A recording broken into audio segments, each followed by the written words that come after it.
Hi, I'm Belinda, and this is Borderella Reads, where gentle magic, Jane Austen banter, and all the swoons control our TBR piles. Please enjoy these episodes in any order. I'm so glad you're here today. Hi, everybody. Welcome back. This is probably going to be a shorter episode. I'm recording this pretty late at night. It's been a pretty wild week at work. And I had announced I was not going to be on a screen tonight, and look, here I am. It's 10 o'clock hopping back on because I forgot to record the podcast. Okay, quick writing update. First, really excited to say that I finished the first draft of an Uncanny Bargain. I know maybe that doesn't sound like a lot.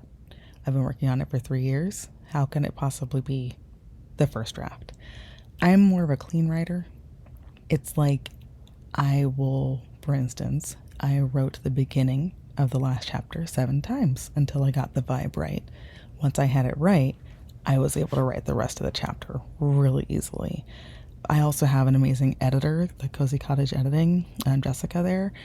And as I've been working with her, I've learned what some of my, grammatical error habits are. So I think I've been improving my writing and being a cleaner writer in general.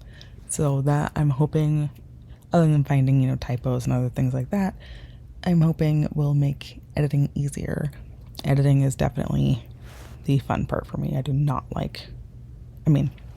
love writing and I enjoy writing the first draft, but the momentum picks up with the editing phase. So with that, I'm really excited to announce that I finally have come up with the launch date for the Kickstarter campaign. It will be May 12th. It will be, I think, a 17-day campaign. So keeping it pretty short and sweet is just an Uncanny Bargain.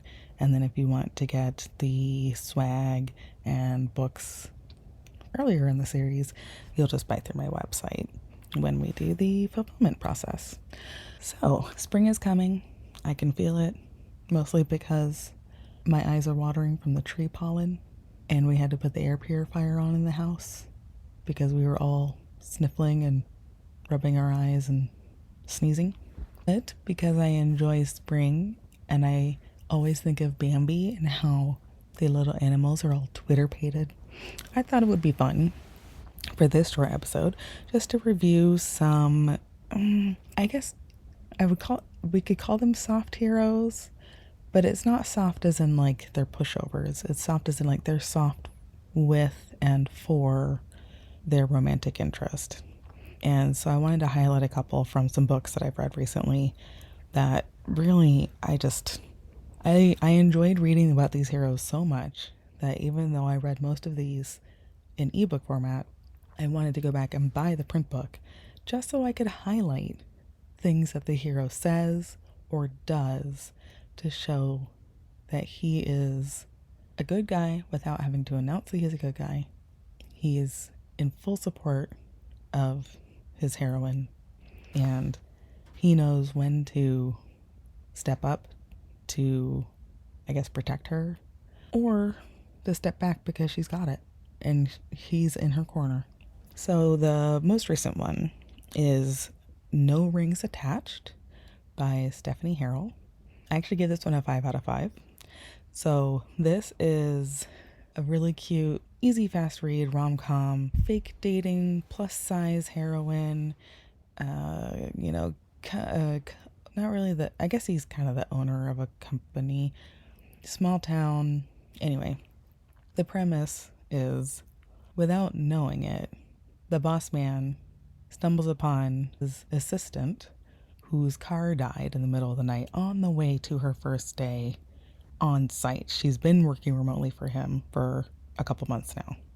And Dhru Kingsley, our hero in No Rings Attached, is delightful.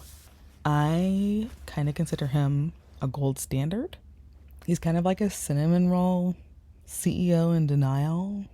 He's basically already half in love with her before they even get to the point of having to fake date, because they've been emailing back and forth And just the vibes with their emails and like, you know, online chatting of getting the job done. They were already kind of into each other's vibes. And through a series of comedic and unfortunate events, then basically she announces to his face that her boyfriend is going to come get her from the side of the road. And when he says, okay, cool, this is a small town, who's your boyfriend? And then she gives him his own name because she actually hasn't seen him because it's in the dark, you know? Anyway, it's very funny. It's very cute. You know, she's absolutely against the whole fake dating. She's worried it's going to ruin her reputation because she is essentially his right hand person, like kind of his admin, but also, I mean, I think that's a good way to put it. She's his like office admin, digital admin, number of things. And so she's worried that, you know, the staff will think, oh, she got this job because she, you know, slept with the boss or something like that. But everyone knows the boss and knows him really well and trusts him. And it turns out a lot of the employees in this company are all family anyway, because it's a small town. And this company is kind of, it's almost like if you think of a college town, but then this company is the college, right? So like this town exists and runs because this company is here. I don't know.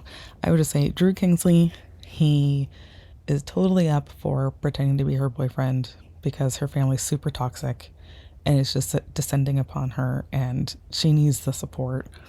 And even though she is really hesitant, he's like, no, yeah, I can do this. We can do this. If nothing else, because you need to know that you're worth it. Even though he has started to have feelings for her, as a friend, he still wants to make sure that she knows she has someone in her corner and, you know, his feelings aren't expected to be reciprocated. But in order to maintain the facade, you know, she does have to move into his place. Grandma, the sort of, you know, matriarch of the whole family, Grandma is a wild and hilarious person. And basically through a series of events, she makes sure that we also then get a only one bed trope. And there is definitely, you know, a row of like pillows put in between them. And it's just so cute. But they have a lot of late night talks. They have a lot of internal monologue where you get to go into his brain and hear what he's thinking and feeling about her. And it really is just, it's refreshing and it's extra good because of the plus size heroine. And he thinks every little dip and curve is delightful. So that's Dhru Kingsley from No Rings Attached. Seojun, he is the hero from Behind Five Willows by Jane Her. So this has been described as like Jane Austen's Pride and Prejudice meets K-drama, which I am the target audience for that exact sentence. I've been waiting for this book to come out. I was super excited and honored that I got to read an early, you know, advanced reader copy through NetGalley. The first one I've actually been awarded, by the way. So like there was layers of delight for me. Anyway, so this is back in Joseon era Korea. So it is a historical. It is set in the time where fiction has essentially been outlawed.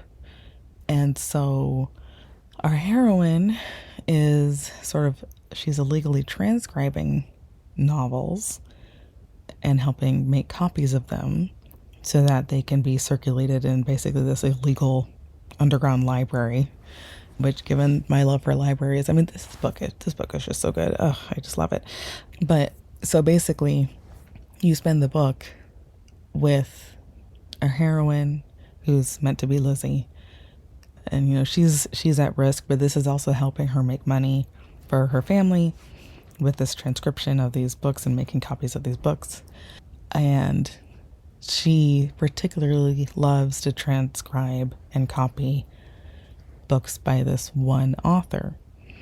Now, because it's Pride and Prejudice and it's a variation, you can guess what's going to happen, right? This author is our hero, the Mr. Darcy character. Now, because of the historical context, Seojun, the Mr. Darcy character, assumes that the person who's been making the best copies of his books is also a man. And our heroine, because the letters that she has received from this author are reflective and charming and funny and witty, and she's only ever really been among women, so she assumes it's a woman. So not only do they have this like sort of gender realization of like, oh my gosh, I have been interacting with the person of the opposite sex, and that is a big no-no during this era in history. And and he does a really good Mr. Darcy where he wants to share his affection and instead lists off every reason why he shouldn't. But the little things that he does when he is around her, very soft, very demure, very delightful, very K-drama. So another book that I really enjoyed was the hero of There's Pumpkin About You by Athena Carstairs. This one was great. It was funny and lighthearted, and the male lead is sort of a quiet, grumpy person, but it's because, again, small town, and he's sort of neurospicy, neurodiverse, and the town does not know what to do with that. And so when our heroine comes in as like a party planner and sees his pumpkin farm and it's like, oh my God, this is perfect for this event I'm trying to plan for my friend, she has to like warm him up and basically through a series, like they spend the entire book learning and unlearning and relearning how to communicate with each other. And it's a really good example of the conflict is not the fact that they should just talk to each other, but more like they talk to each other, they discover things, and then they have to reconcile their attraction while also, kind of maintain their individuality. Now, this one is a contemporary rom-com. Same thing with No Rings Attached. That's a contemporary rom-com. But I think the thing that I love about this one is, they're both kind of difficult people to get to know. They're difficult people to get to know deeply. But because of the assignment they have both agreed to work together on, they cross those barriers and show those vulnerabilities. And for him especially, it's just really endearing and honestly really touching to see how he notices things about her. And at first she's thinking like, oh, it's just because he's staring at her because he thinks she's nuts or something, which he kind of does. It's funny. But also it's because he like fixates and notices things about her. And then she discovers like, oh yeah, it's not that he's a stick in the mud about his schedule. It's that his brain requires to have a very strict routine throughout the day. At 9:02 I have my coffee. At 10 something I go check on this part of the farm. I check in, so it's like, so she learns to work with that, and then he learns to work on like how to bring flexibility so that she can fit into his life too. And it really is sort of the perfect cozy autumn fall read. The next book that if I haven't talked about Timothy Underwood on this podcast yet, that is a shame because I'm obsessed with. He writes Pride and Prejudice variations, and what he'll do is he focuses really on Mr. Darcy and Lizzie, and then sometimes he keeps all the characters from the original Pride and Prejudice. Sometimes he drops them if they don't like pertain to the story. So in this version, Mr. Bennet died. Like, this is off screen before the book. Mr. Bennet died. Mr. Collins comes over to claim his inheritance. Mrs. Bennet is determined to not be homeless, so she tries to offer Jane and push Jane toward Mr. Collins. Lizzie is like, absolutely not. I will take her place, and I will marry Mr. Collins. Now we get a much darker interpretation of Mr. Collins, where we see what happens when when a man, particularly of this era, is raised to believe in his self-importance, to believe that honestly, it's toxic masculinity wrapped within a religious fervor and a very strict, you're my wife, you're not going to do anything without my permission. And the way that the book starts is actually, the book is called Mr. Darcy and Mr. Collins's Widow, because within the first chapter, Mr. Collins dies. I think he falls off a horse or something like that. And so then we have this gap where now it's years later, and now Lizzie and Mr. Darcy meet, and this is a much gentler Mr. Darcy. He can see that Lizzie is brittle, fragile, and wants to protect, almost the trembling bird inside her, I guess is a way to say it. And so this Mr. Darcy is definitely more emotionally available. He spends a lot of the book learning what to say instead of just feeling it. And this book is more emotionally intense because you are witnessing Lizzie's processing of her past, of what it was like to be Mr. Collins's wife for a bit. It wasn't good. I'm not going to spoil anything regarding that, but Mr. Darcy in this version is everything a person who has had a very bad, toxic, abusive relationship would need. A person who is open and there and quiet and wants to see who you are.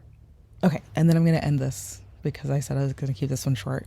But of course, we have to talk about the Hesitant Medium's heroes. So I have 2 heroes that are published, and then we have an Uncanny Bargain, right? So we have Haunting Miss Trentwood, we have A Spirited Engagement, and then we have an Uncanny Bargain. So Alexander Hartwell is in Haunting Miss Trentwood. He is the type of hero where he sees the heroine, he can see that she's clever, but he also is that person that he chooses to be kind by kind of calling her bluff on things and helping her recognize and realize and face some of her fears or assumptions or stuff like that. So he's delightful, he's funny, charming, a little annoying to poor Mary, which is kind of what makes it fun. There's a lot of funny banter in Haunting Miss Trentwood.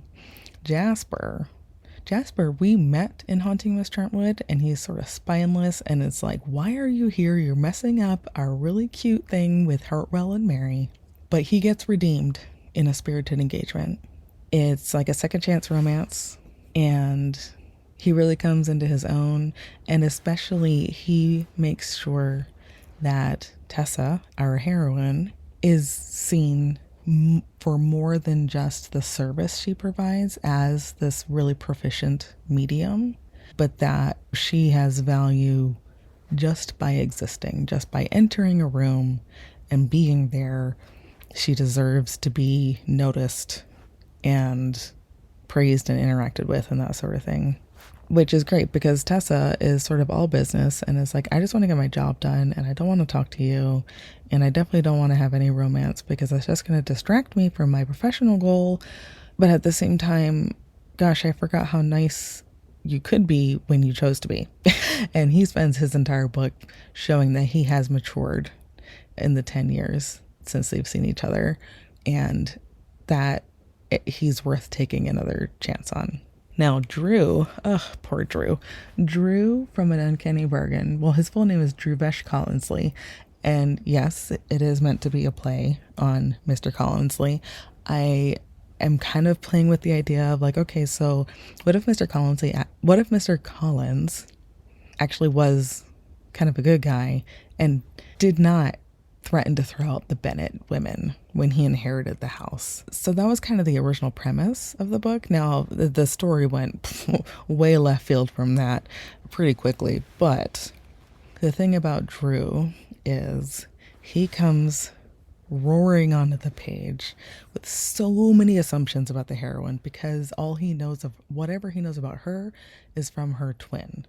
And her twin was kind of like the wild, rascally one, the one who, had basically, so the one who had eloped and was a ghost in A Spirited Engagement. We are now seeing the romance of the living sister, the remaining sister in the twin pairing, and how she is handling Dhru, who is half ghost because he basically caught cold, fell into a stupor, sort of coma situation, and so he's sort of like this half ghost. His body is living, but he can't get his soul back into his body, and so that's where Edith, our heroine, is going to come and help. And so Dhru has all these assumptions about Edith, and Edith, just being herself, keeps proving him wrong, where he has to face his assumptions. He has to look at the evidence and not just believe the narrative that he's fed himself. And as he is turning away from this fictional narrative in his head and turning toward Edith, the real human being in front of him, I'm telling you guys, Dhru is the most yearner hero, and I'm so here for it, and I'm so excited for you guys to meet him. So, like I said, stay tuned. The Kickstarter will launch May 12th. The pre-launch is already open, and we have over 100 people already watching and following the campaign. So I'd love to have you guys join us over there. But in the meantime, thanks so much. I guess I should have mentioned too, probably at the outset, I know this has been called Worderella Writes, but I realized I want this to be more for readers. I'd like to have my writer friends on, make it lots of fun, but I think I'm actually going to reframe this to be Worderella Reads, just so we can have more bookish conversations. And I'll talk about my writing, no biggie.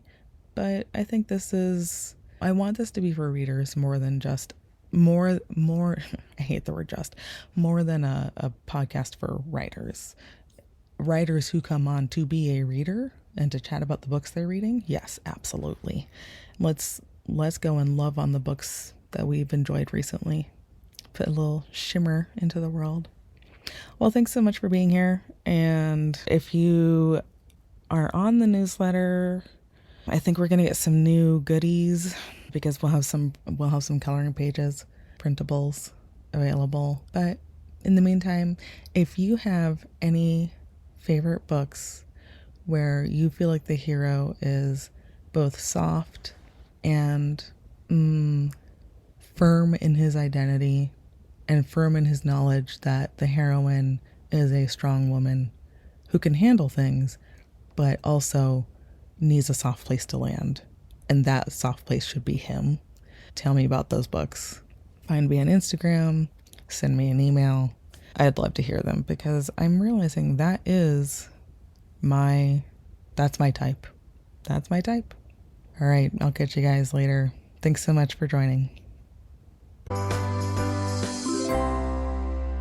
Worderella Reads is brought to you by worderella.com. That's Cinderella, but with words. Thank you for listening today. You can find backlist episodes at worderella.com/podcast. You can get your free Cozy Fantasy ebook at worderella.com/news. And if you'd like to connect, you can find me on Instagram at Worderella. However you're listening and whenever you're listening, I'm glad you spent time with me. I'll see you in the next episode. Happy reading!